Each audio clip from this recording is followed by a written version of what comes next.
Manever I say ma PENDREAM TV. PENDREAM TV there, I see them yopo.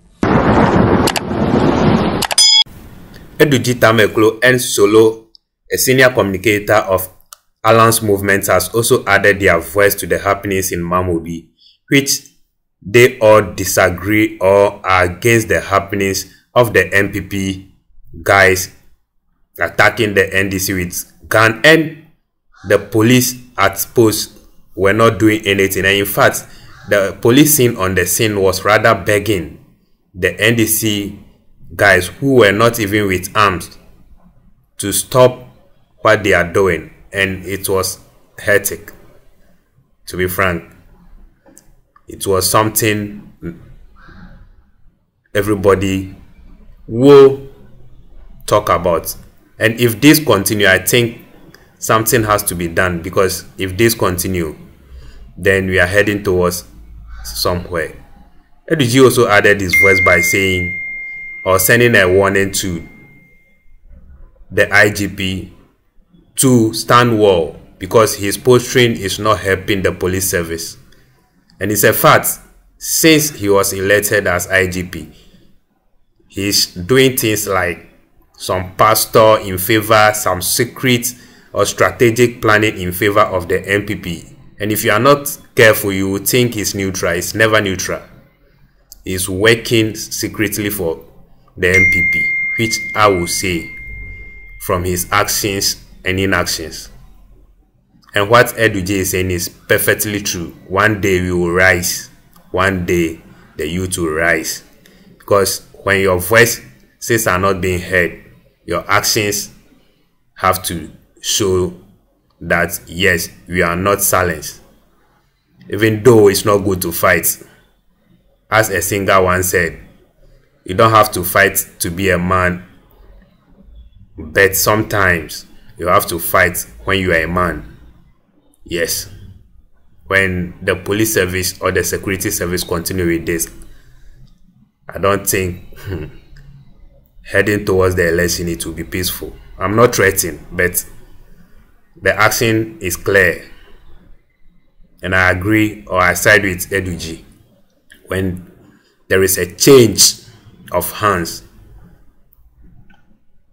there will be change of everything. Thank you. I would like you to join me listening to what he said or they said into detail. This still PENDREAM TV, the only authentic channel that brings you the best and latest updates in politics. Please do subscribe as a new member. Turn the notification bell on so that you'll be the first to receive any pin drop on the channel. Don't be a hearsayer of any story during this time. Otherwise, you end up fabricating issues for yourself. Thank you. Between an NDC and MPP will be demarcated as to our route every week. You know, the constituency comprises of Mamobi and Accra Newtown, traditionally that's Iowa Sono. So this week we are for Accra Newtown. We've gone to Accra Newtown. On our way back, we have these riders who normally ride within the constituency all over. I'm told they were riding and got to Mamobi where they met the MPP people from behind. So they were just waiting for them to move so that they will also move. All of a sudden, they came back and attacked them. That's how come the whole incident started. The police have since stepped in and investigations are underway to determine the cause of the clash. Leaders from both parties have been urged to calm their supporters and work together to prevent further violence. We do work each and every week, and this week is something unfortunate. You understand that has happened, and it wasn't the fault of whoever, because each and every week we have where we're supposed to go, the other part also they have where they're supposed to pass. Everybody has his own routes, but this week it seems some of the NDC people, they came in through the MPP. Yeah, they clashed our people. With elections approaching, tensions between political parties are rising, and there are concerns that more confrontations may occur. Authorities are urging calm and dialogue as the country gears up for the polls. Emmanuel Samani, TV3 News, Mamobi, Accra. So you just watch the details as regards what happened yesterday at Nima around Mamobi. I told you before we went for that report that we do have with us Director of Legal for the opposition NDC, Edudzi. We also do have with us Solomon Owusu, who is Senior Communicator, Movement for Change, as well as a member of the communications team for the governing New Patriotic Party, Kwesi Kwarteng. All of them join us right here on Big Issues. Let me start with you, Mr. Edudzi. What responsibility are you taking for what happened yesterday? Okay, so once again, good morning to yourself and my co-panelists. You see, I have always maintained that the NDC, for obvious reason, has always become the victim of peace. And in the sense that, having been the midwife of the 1992 Constitution, we have always taken it upon ourselves, like the biblical story, the two women who appeared before King Solomon. The one whose child it was took a position to protect the child. The one who is not the actual mother didn't care and was willing to have the child, you know, bisected. And so, for us, we have felt that the 1992 Constitution, being the product, what we engineered, we would always protect it. Is that not a very sanctimonious narration of what happened by saying you're victims of peace? And so we have always been a victim of peace. And I'll tell you this. You see, when Ayaso West Wagon happened, right, thugs, armed men associated with the executive arm of government brutally attacked unarmed voters, shooting some of them in the process. The Emil Short Commission of Inquiry produced their reports. When the report came, the President Nana Addo Dankwa Akufo-Addo issued a white paper, effectively rubbishing part of the report. Even the persons that were recommended for prosecution, the government then effectively exonerated them. Now, when people engage in recklessness and they are not punished, it sends a certain message. It emboldens, it creates a culture of impunity. Now, listen carefully. In 2020, Techiman South, 8 innocent Ghanaians were brutally murdered by armed men. Nothing had happened to them to date. Now, Beatrice, when you have a situation where one political party becomes the victim of all of these brutalities and nothing happens, it emboldens others. Did you see any NDC person with a gun in the video showed? But would they show themselves as NDC? No, but the people, hold on please. It was a crime between two parties, MPP, NDC. It's a binary conversation. It's either 0 or 1. No NDC person went there with a gun. But we saw, please, we saw MPP people shooting. And so, look. How do you identify them as NPP people? Because these are not people who went there in MPP, NDC paraphernalia, or look, even if they were in. The video you have played, the NDC members were fully clad in their NDC T-shirts. But that would just be a bit of it. I mean, no, but it would take the police. Shooting, no, hold on. My point is that where the shooting itself took place is on the video. And the person holding the gun is known within the community. And I found the police statement extremely terrible. IGP Dampare, you are not doing the Ghana Police Service any good with your posturing. Mr. Edudzi, this, look, you see, in times of moral crisis, right? The person who maintains neutrality has decided to side with the wrongdoer. I will come to you to continue with this because I need to take the same thought from Kwesi Kwarteng as well as Ms. Owusu. But I want to ask you one last question before I go to them. You're painting a picture like, you know, the NDC has always been the victim of peace. Is it not a skewed argument?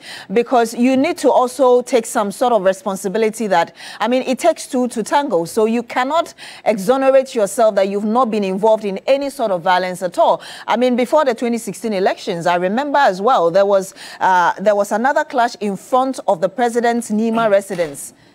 Before the 2016 elections, there was also another walk like that. That walk, the Greater Accra walk, I was then the deputy regional youth organizer, so I was there. I covered it. I saw what happened. The person who came out from Akufo-Addo's house with a gun, was it an NDC member? But was No, it took two I am to saying that the use of gun, even the narration, you were a journalist. The person came from Akufo-Addo's house with a gun against NDC members. We were just going through a protest. We passed in front of the house for whatever is worth. But the person came out of Akufo-Addo's house with a gun. Is that also an NDC problem? Let me get you your thoughts. His bodyguard. The picture is there. You can't confirm that was the bodyguard, but of course there were people from the house that came out. Like I said, okay. I was so there. They are not, he's a cook. He's a cook with a gun. You let's say that. From Akufo-Addo's house. Is that what? Mr. I'm sure you even own a gun yourself. The fact that somebody holds a gun, that's not necessary. I don't make public disclosures of that. But you go ahead. No, I mean, I'm not seeking opinion on that. But I'm making a statement. I'm sure you could even be holding a gun. And I just want to make a case that it's not entirely illegal to hold a gun. I'm sure President Mohammed's bodyguard essentially also holds a gun. It's what you use for. Why would you be holding a gun when you're going for a walk? No. I'm not sure the two scenarios are the same. We are talking about Mr. Akufo-Addo's bodyguard. Yes, so that was just an example I gave. I mean, when the 2016 happened, and I was trying to tell him that he shouldn't paint the NDC as all angels and saints, because they should also be held accountable for whichever violent situations that sometimes we do experience. But we are talking about what happened at Nima yesterday. I mean, these are two different scenarios. I'm not sure I'm here to justify why people are holding a gun, particularly when they are going for a walk. I was responding directly to the fact that he drew Mr. Akufo-Addo in and Lay claimed that his bodyguard was holding a gun. And that's what I wanted to emphasize, that is not entirely new, because I am sure all bodyguards, guarding all presidential candidates, some way, somehow, maybe holding guns. But as to what you use it for, it is not illegal to hold a gun in this country, particularly when you are licensed to do so. But of course, with that said, now coming to the main substantive issue, let me condemn that tax that went on there, irrespective of, which party or who is involved.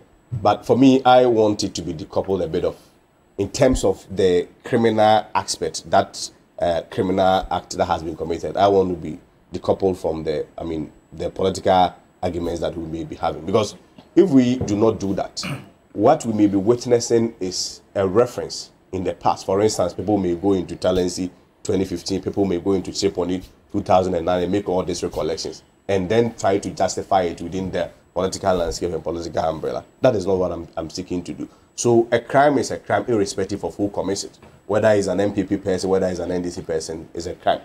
First of all, our call to the police is to be able to arrest the perpetrator. I am not sure whoever shot it maybe was wearing an MPP paraphernalia.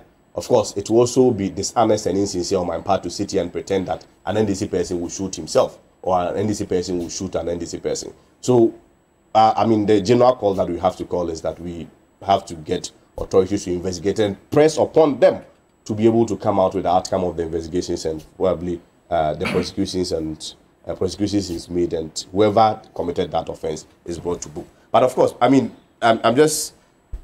when Senior was talking, he made references to the fact that they brought in the Constitution and they are ready to protect it. In the political conversations like this, when you sit on political platforms, it's important to respond to some of these things. Whilst it is true that you engineered the 1992 Constitution, it's also true that the constitutions predating the 1992 Constitutions, you were the same people who engineered them. Because you can only engineer when you have already, in the first place, unengineered. So you jettison those constitutions before the 1992 Constitutions came into place. So don't make it look like you've done something miraculous by bringing or ushering in the 1992 Constitution. But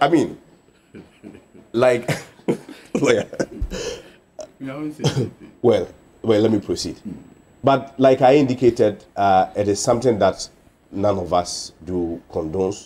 Like I indicated, irrespective of which of the device that you stand. Elections has been sensitive moments, and particularly if you had read the mood of the nations, there has been, isolated instances of some of these excesses. But I call on the police and all institutions that are responsible to be able to bring perpetrators to book. And for us to sit here, and of course, anchor it only, within a political context, may at the end of the day, even relieve the perpetrators from being held accountable for what they did. So we will call for, for their prosecution, for their arrest and their prosecution. Fantastic, you've condemned it. But one other issue that keeps coming up is the seeming inaction of the government and state institutions to punish those who get involved in such things, continuously embolden people. And that's why we keep seeing what we saw yesterday. How do you respond to that? I'm not sure that is the case. Of course, when I heard Senior talking, he made reference to the Ayawaso incident. You see, in the first place, if the president of the land had wanted to shout the perpetrators of the Ayawaso incident, the first thing he would have done was to even prevent the commission, or was it a committee or commission for commission of inquiry to even work in the first place. He didn't have to do that. No, I'm saying that it was the same president who commissioned the same commission of inquiry to start in there. So it demonstrates the president in the first place, even his willingness to open up for transparency and accountability so far as the Ayawaso incident was concerned. But you see, you are a lawyer. A lot of these incidents, at some point you may have some level of, sentimental and emotional arguments around it. But ultimately, it is the decision of state institutions to take it upon themselves to be able to say that, well, this is the outcome of investigation, this is what we are doing. But does it have to take that long? We've had a former Shraj boss even saying that it would have been better to have seen the results before going into this year's general election. And it looks like nobody... Results? The result of what happened, the prosecution of those involved in the Techiman South and a few other things that have happened. They were expecting that at least before we go into this year's general election, there should have been conclusion on these matters. The executive doesn't prosecute, if I'm right. But the executive can put pressure to ensure that things are done. No, but whichever way, it is left on state institutions, for instance, the police, to be able to do their investigation. I agree that ultimately, when it comes to the prosecution, it has to do with the attorney general. But at the end of the day, if the prosecution is at the level of, for instance, the court, it is left for the court to make a decision. I'm not sure the contemplation is that for instance, when I make reference to the executive, the president is supposed to push, the court to make a determination to A point or B point. I'm not sure that is the logic that we advise. Let me come to you. Wait. Mr. Tamako, I'll come back to you. If there is no initiating of criminal prosecution, the courts won't have the benefit of doing anything. You admit here that the principal legal advisor to the president or the government is the attorney general. Two, the person who initiates criminal prosecution in this country is the attorney general. There is a white paper prepared by the attorney general, the principal legal advisor, proffering a defense to the person who had been indicted by the commission of inquiry that he was provoked. You know, in criminal law, that provocation is only used as a defense when there is death. In this case, when the attorney general suggested that double or whatever it is can use the defense of provocation, what was the basis of that legal advice? Clearly, your body language suggested to him that they could do anything and the state will protect them. And that is why I'm saying that the NDC has been the victim of your violence. Mr. Tamako, I'll come to you, and I'm sure, Mr. Kwati, you have the chance to respond to this accusation directly coming at you. But, Mr. Owusu, I know Movement for Change wasn't at the scene yesterday, at least by the report we have. But I'm wondering what you make of what happened yesterday.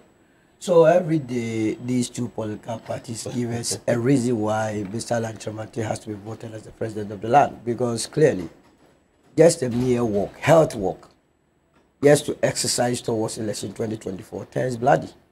So how can the people of this country be safe under these two political parties? We are in October. Can you imagine what will happen on election day? So we have to take it very serious.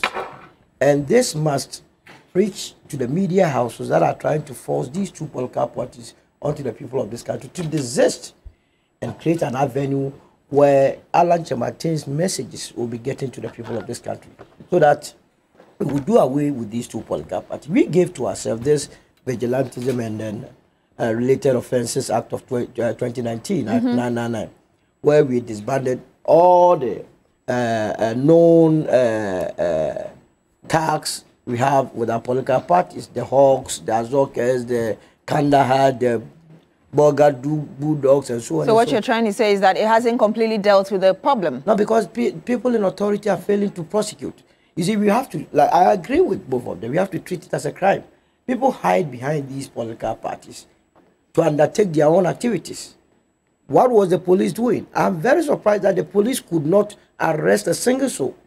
But it was so clear. No, but I read the statement. It said an intelligence-led operation is currently ongoing to get the perpetrators who have been identified. That presupposes that the police have already pre-identified them. They have not identified. Intelligence-led what? He said they are yet to identify. This thing took place at Mamobi Nima.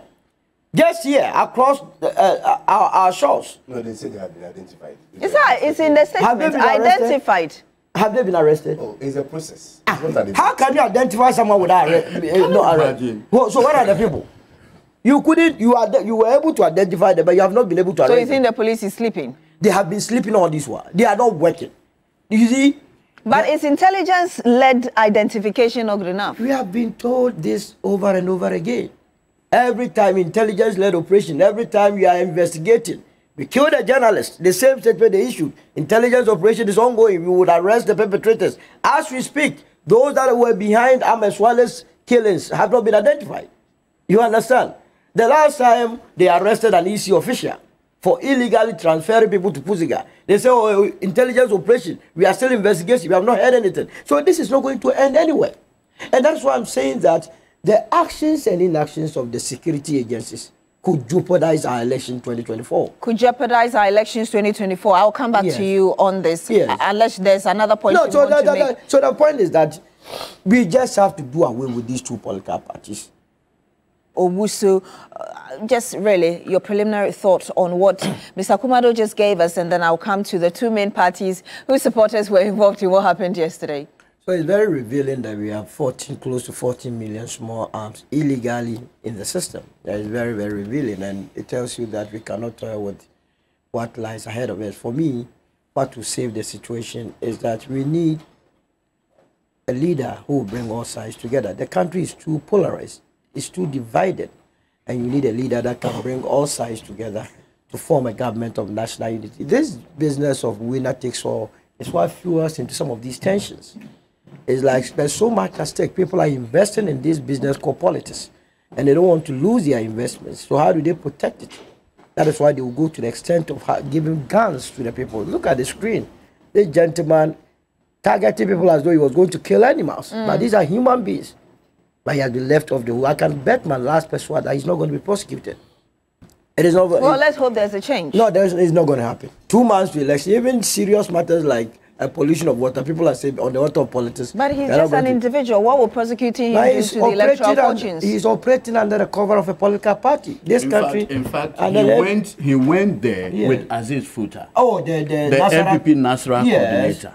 Because you see, we then decided to find out who exactly he is. And you know, they know each other. NDC, NPP, we know each other within the community. He's an NPP man. So we realized that he came there with the NPP Nasra coordinator, Aziz Futa.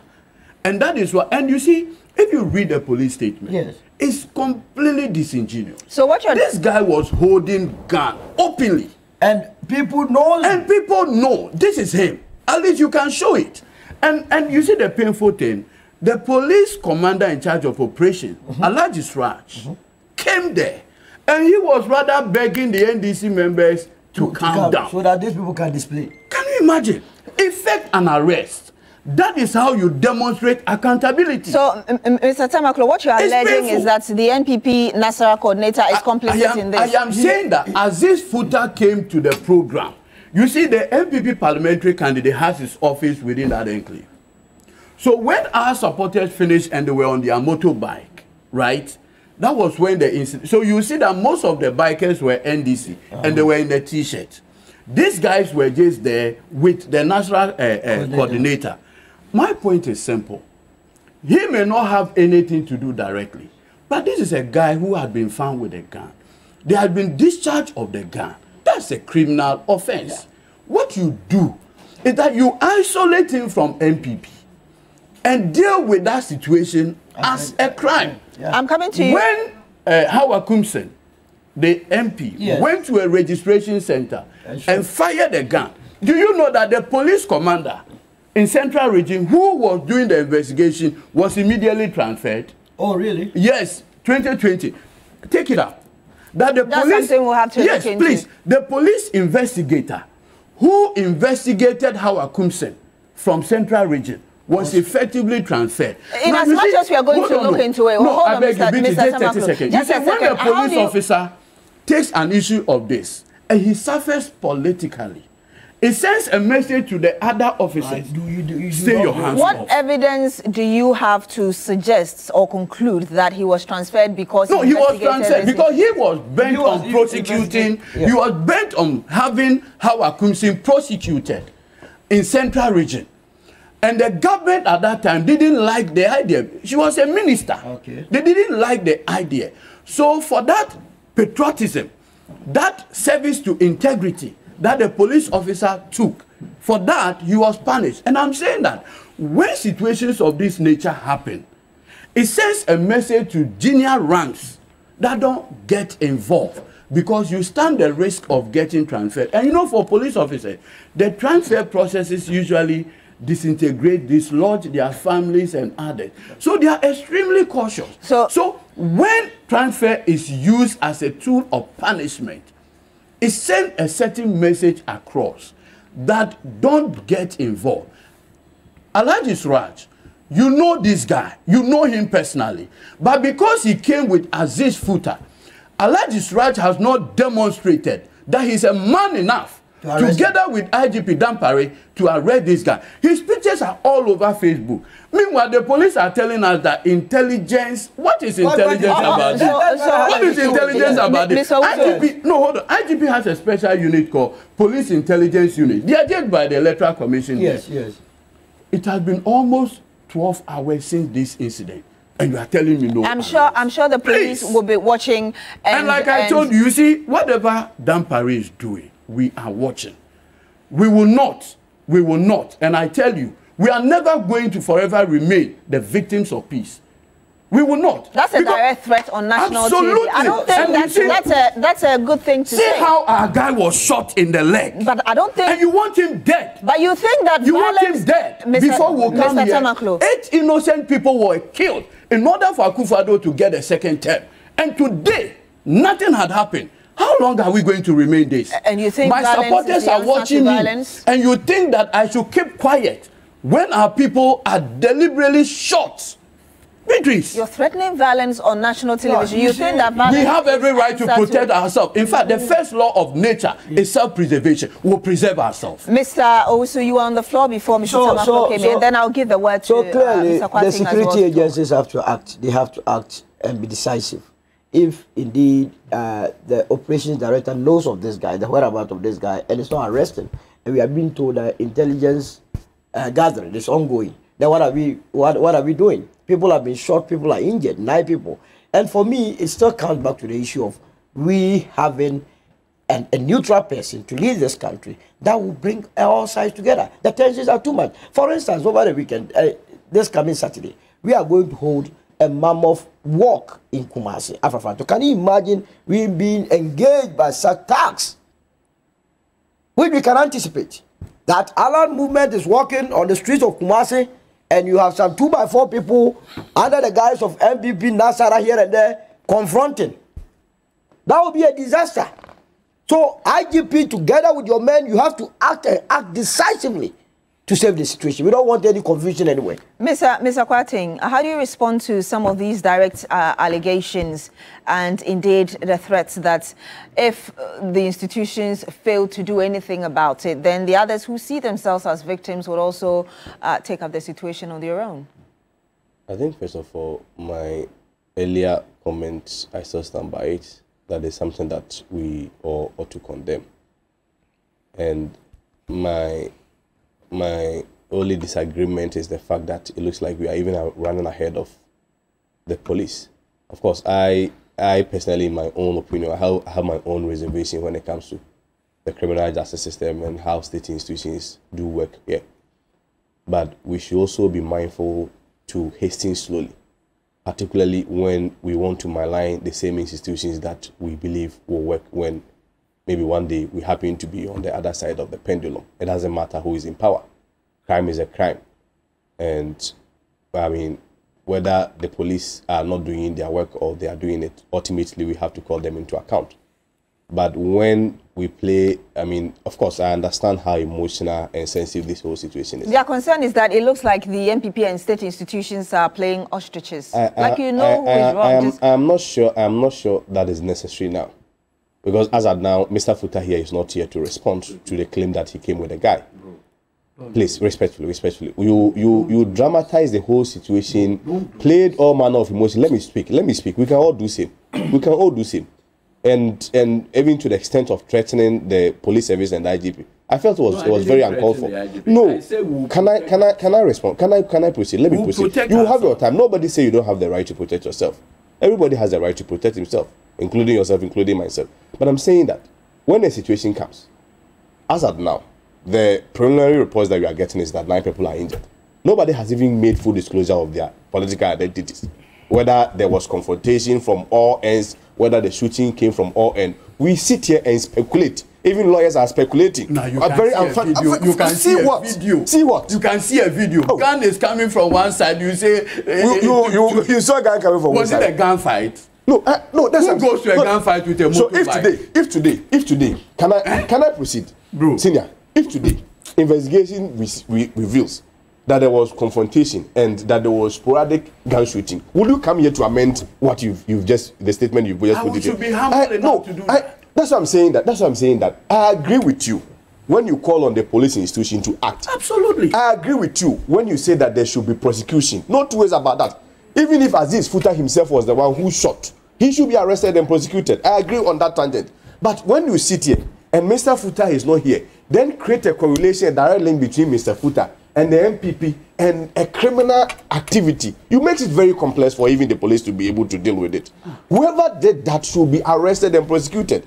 It doesn't matter where the person is starting. Immediately. The videos have been on social media for I am not the spokesperson for the police should be I am not the spokesperson for the Ghana Police Service. I am not the spokesperson for the Ghana Police Service.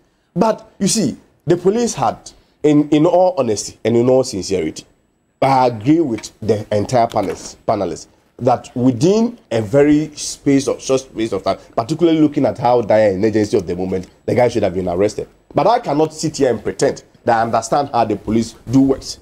So I agree with the collective call and the collective responsibility that ultimately the police need to act. But when you sit here and make it look like it's an MPP thing, and that is an engineered NPP-sponsored activity to go and shoot people, I feel is very uncalled for. Something, if you ask me, even is a bit reckless. Because you are a lawyer.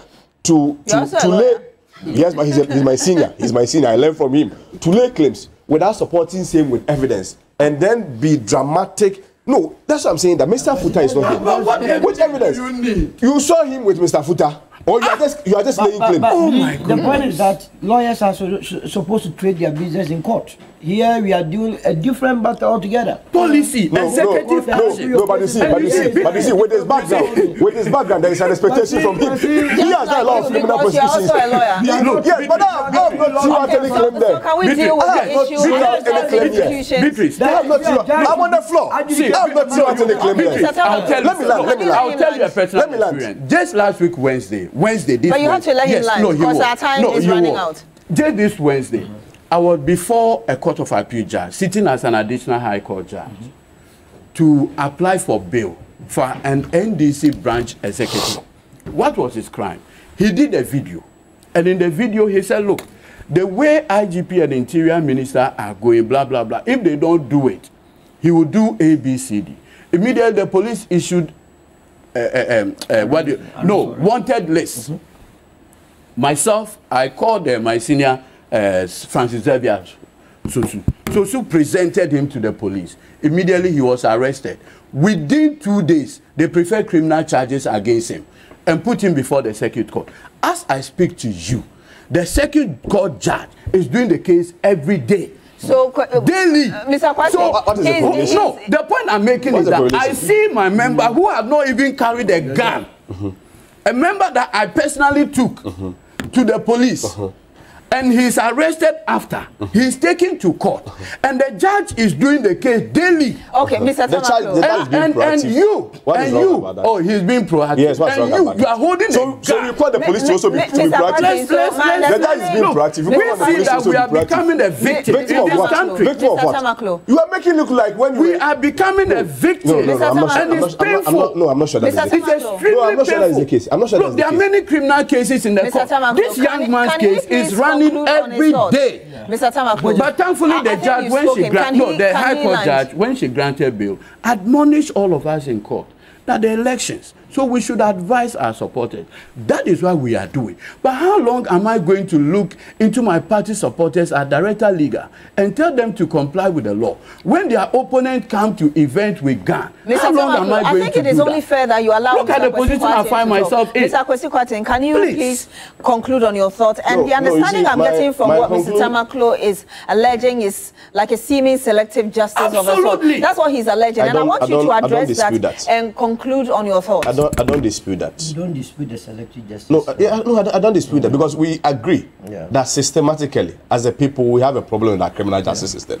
I don't dispute that. It will be very insincere on my part to pretend that in terms of our criminal justice system, we do not have a problem with it and everything is right. Of course, we all saw the announced tapes and all whatever. So it will be very insincere on my part. But you see, I'll end on a very reconciliatory note that our friends out there who sometimes even want to be more holier than the Holy Bible, who sometimes wants to be... No, this I'm not even hitting this. Let me land. I didn't say I'm even calling on our supporters. Who sometimes even want to act that they have a vested interest even more than the politicians themselves and the politically exposed person. With hindsight, if we had just shown the discussion prior to we going on air, I mean, we're having a friendly conversation here. Absolutely. Malik Basentale, he sits here on TV, lambasts the MPP. I sit here on TV, lambasts the NDC. We are very good colleagues. At our level during our student politics stages, we contested for USAC president before. Just that happened to win and he did. But he's also doing well. When Sami Jenfi was contesting for his election, his brother happens to be a friend. It was my car that we used to carry, the operation staff to be able to support him. No, but I restricted it. No, I just want everybody out there to know that beyond the politics, we are very good friends. We have very good cordial relationship. But I tend to agree with you also the most. I mean, aligning with the point that you made that when you have excessively materialistic society and when politics is anchored or livelihood is essentially anchored on everything politics, to the extent that we have built a society that is operates on a winner takes all syndrome. I mean, people take this whole, politics as a do and die affair. So with hindsight, I also have to admonish them to stay peaceful and do not even want to fight more than even the politician. Because the politician has more vested. I went for elections. On my election day alone, the money that I spent and the people just voted. They voted against me. That's what they did. Yes. And interesting, they took from me and took from the yes. No, they interesting. Interesting. On the day of the election, I heard some of the women saying that, yes, you need bamboo. Then I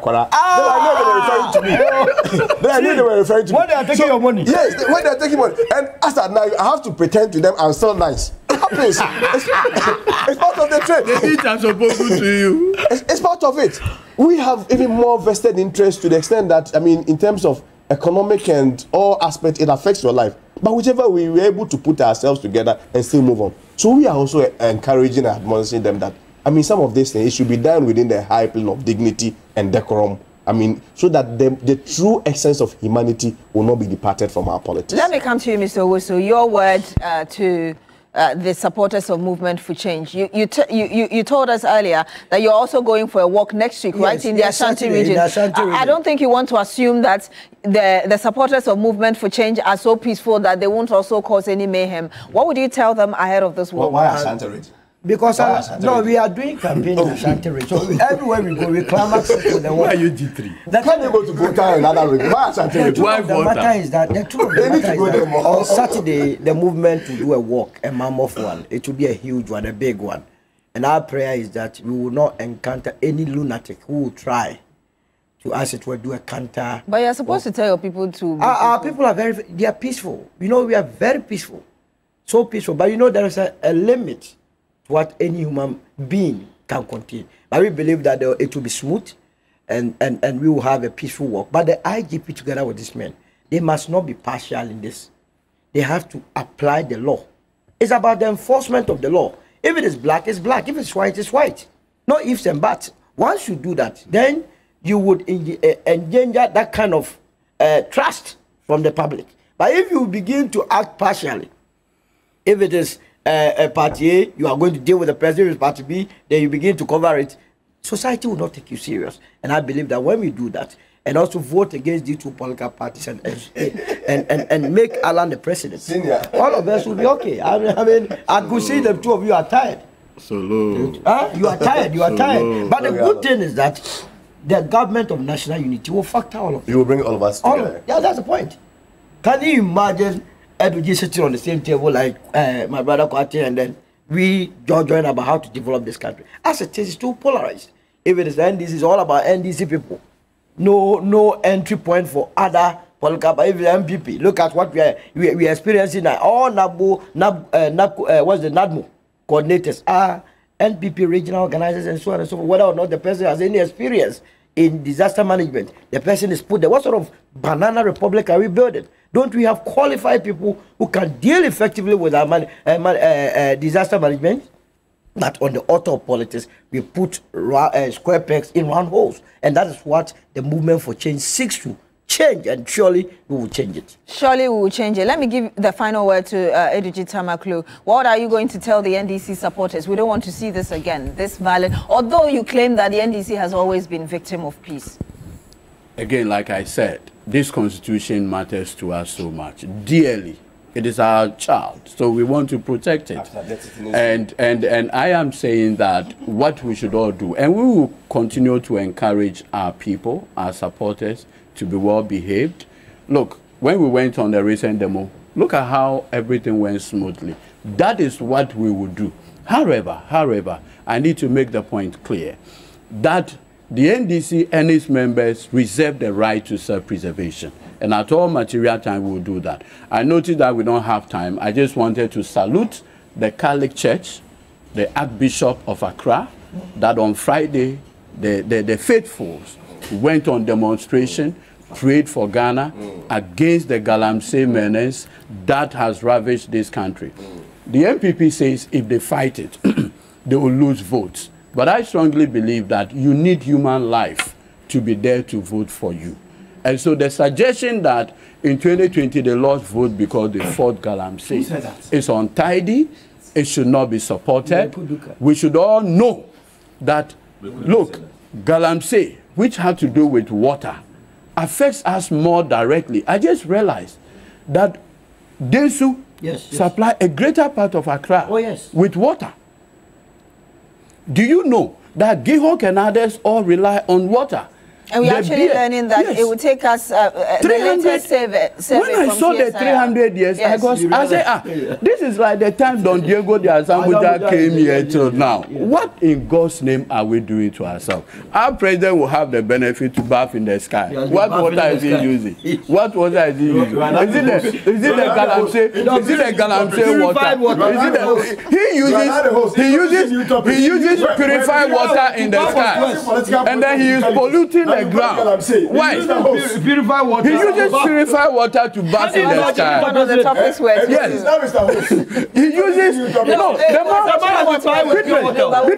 the man is bathing with purified water in the sky and polluting our water bodies. That's how many years ago? No. Do you know the water? Do you know the water the president bath in the sky? We need to fight Galamsey, and we need to fight. The reason it's going to take more than 300 years. Mr. Mahama was not traveling about on bicycle. Mr. Mahama, he was not traveling about on bicycle. Stop this. Thank you. Don't bring this thing. He wasn't going with a truck. But you see, it was the defense. Congratulate me and let's move on. To the bar. It was the defense minister who told that the president baths in the sky. I didn't know. Yes. These were national security. I just think we are just being petty with some of these many issues. years ago. There are more substantial issues to discuss. What direct? Yeah, because I don't. No, I'm connecting it to it's pettiness. The water. No, I agree. The devastating impact on the Galamsey and the fact that we need to comfort it. I mean, as a but people. your people say if you fight it, nobody has said that.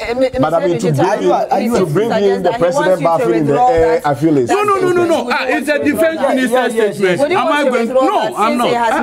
The president bathing is notorious. It's a notorious statement. Thank you so much, gentlemen. We appreciate your moderation. We appreciate your moderation. Thank you very much for You've done well keeping 3 strong men in check. You've done well. Thank you very much.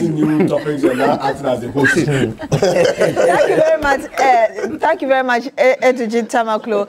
He's Director of Legal Affairs for the Opposition NDC. Thank you so much for joining us in studio on Big Issues on New Day. Also to you, Solomon Owusu, Senior Communicator, Movement for Change. Thank you for joining us on Big Issues. And also to you, my name is Kwesi Kwating, spokesperson for the Education Ministry, as well as a member of the governing NPP. That's why I take in Jesus' name. I take all. School is going to reopen. The school placement. You are Kwesi Kwating is a member of the... teachers say I should find out from you their promotion exam. When will it be released? So maybe I need to confirm from G. Kwesi Kwating is a member of the NPP's communication team. Thank you so much for joining us on Big Issues today. My name is Peace Edu. Join me again at 9 p.m. for Agenda on TV3. The New Day continues. Do stay with us. Please, I want everybody to be careful on his actions and inactions. Everybody have to be security conscious. If you see something dangerous, please, this is the time. I'm not calling for war, but you have to safeguard yourself at a point in time. Thank you for watching us all. We really appreciate your time. Do have a blessed day and a blessed evening wherever you are. Thank you. Stay tuned for more. Stay glued to the channel because this is the best place you can witness the facts about politics, the gist about politics. And I would not like you to mix out the latest news that are coming. This is not the last, this is not the first or the last of the day or the night. Wherever you are, this is not what you have for you right now. There are more coming your way. Please stay glued to the channel by subscribing as a new member. Turn the notification bell to all posts to get the latest gist here, right here on PENDREAM TV. Thank you. PENDREAM TV now, so far so good. Say open online portal e Ghana. Nipa share, nipa follow, nipa comment here. To my best of knowledge, without any biases, PENDREAM TV.